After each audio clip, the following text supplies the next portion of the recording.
સુરતમાં બીજેપીના મહિલા કોર્પોરેટરની દીકરી પર કેનેડામાં હુમલો કર્યો હોવાના સમાચાર છે। દીકરીના પિતાને ધમકી આપનારા બિલ્ડરને સાયબર ક્રાઇમની નોટિસ।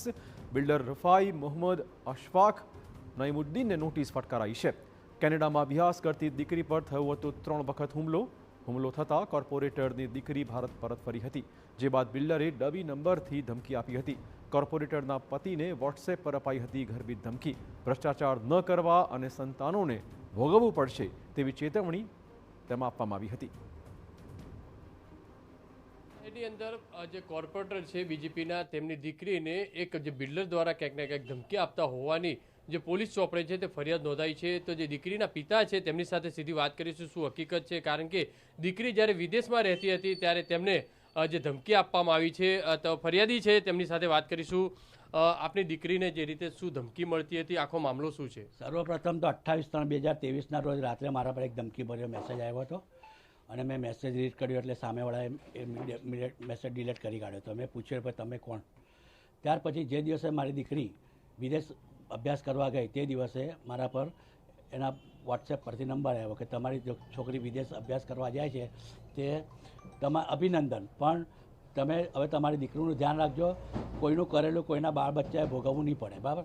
અને ત્યાર પછી હું એને જવાબ પણ આપતો હતો અને કન્ટિન્યુઅસ એ મને મેસેજ કરતો હતો અને મને ગર્ભિત ધમકી આપતો હતો કે ધ્યાન રાખજો છોકરીનો અભ્યાસનું। આ બાબતે હું ગભરાઈ ગયેલ અને અમે લાલગેટ પોલીસ સ્ટેશનમાં પણ અરજી આપી હતી।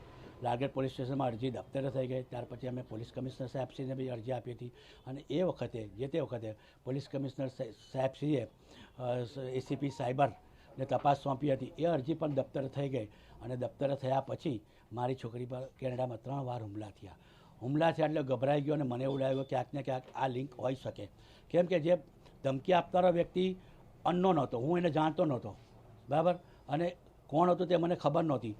પછી હું 9 તારીખે ડેપ્યુટી સીએમસી હર્ષભાઈ સંઘવી સાહેબને મળવા ગયો અને તેમને મારી હકીકત હું અને આખો મારો પરિવાર અને મેં મારી હકીકત દર્શાવી કે સાહેબ આવું છે એટલે તરત જ એમણે પોલીસ કમિશનર સાહેબશ્રીને ફોન કર્યો અને પોલીસ કમિશનર સાહેબશ્રીએ ડેપ્યુટી કમિશનર ડીસીપી સાયબરને તપાસ સોંપી અને સાયબર તપાસમાં જે વ્યક્તિના નામનો મોબાઈલ હતો તેને એ લોકો ઉપાડી લાવ્યા। એ મજૂર વ્યક્તિ હતો અને મજૂર વ્યક્તિએ કીધું કે મેં 500 રૂપિયામાં આ વ્યક્તિને મારો કાર્ડ આપેલો અને તે મજૂરના સ્ટેટમેન્ટના આધારે પોલીસ સાયબર ડિપાર્ટમેન્ટ એના ઘરે પહોંચી ગઈ હતી અને તેને ડિટેન કરી અને અટકાયત કરીને તપાસ કરવા માટે લાવ્યા। કોણ છે આ વ્યક્તિ? સુરતનો જ છે? એ વ્યક્તિ સુરતનો છે। જ્યારે સાયબરમાંથી મને ફોન આવ્યો, હું પહોંચ્યો ત્યારે મેં જોયું તો અશફાક રિફાઈ નામનો વ્યક્તિ જે મારા વિસ્તારની નજીક જ રહે છે, બરાબર? અને બહુ મોટો રાજકીય ગરોબો ધરાવે છે અને અસામાજિક તત્વો સાથે બી ગરોબો ધરાવે છે અને એના વિદેશ પ્રવાસો બી થયા છે। હું 100% ખાતરીપૂર્વક કહી શકું છું કે મારી દીકરી પર જે હુમલા થયા છે કેનેડામાં તેમાં આનો જ હાથ હશે। હું એ માટે કમિશનર સાહેબશ્રી અને હર્ષભાઈ સંઘવી સાહેબને બી વિનંતી કરું છું કે આંતરરાષ્ટ્રીય આ ગુનો છે તેની તપાસ થવી જોઈએ અને મારી દીકરીના ભવિષ્ય માટે ન્યાય અપાવવો જોઈએ। શું લાગે છે આખરે પોલીસે સૌપ્રથમ તો કોઈ કાર્યવાહી નહીં કરી, જ્યારે ડેપ્યુટી સીએમ પાસે જશો ત્યારે જ કાર્યવાહી થઈ? હવે અગાઉ કરી ત્યારે અમારા લોકો જ એની ઢાલ બનીને આવી જાય છે, તો મારે શું કરવું? મારે કોની પાસે નહીં માંગો? એટલે મારે છેલ્લે ડેપ્યુટી સીએમ પાસે જવું પડ્યું, કહેવું પડ્યું કે મારી દીકરી પર થયું છે તો મારે પાછું આવવું પડ્યું છે। મારા પર જે કરવું હોય તે કરે, પણ મારી દીકરીનું ભવિષ્ય અને તેનો અભ્યાસ શા માટે બગાડવામાં આવે છે? શા માટે મારી દીકરીને ટાર્ગેટ કરવામાં આવે છે? ઘણી બાબતોમાં મારી દીકરીને ટાર્ગેટ કરવામાં આવી છે। અગાઉ બી સોશિયલ મીડિયામાં, ફેસબુક પર આ વિસ્તારના મુસ્લિમ ગ્રુપોમાં મારી છોકરી વિરુદ્ધ ખોટા વિડીયો વાયરલ કર્યા છે। શું કાર્યવાહી થઈ જોઈએ? શું માંગ છે હવે તમારી? મારી એક જ માંગ છે કે જે કોઈ બી આમાં છે તેની પાસપોર્ટની તપાસ થવી જોઈએ, એના વિદેશ પ્રવાસોની તપાસ થવી જોઈએ અને જો મારી દીકરી જ્યાં ભણતી હતી ત્યાં એનો વિદેશ પ્રવાસ એ પહેલાં થયો હોય તો 100% એ જ વ્યક્તિ હશે આમાં।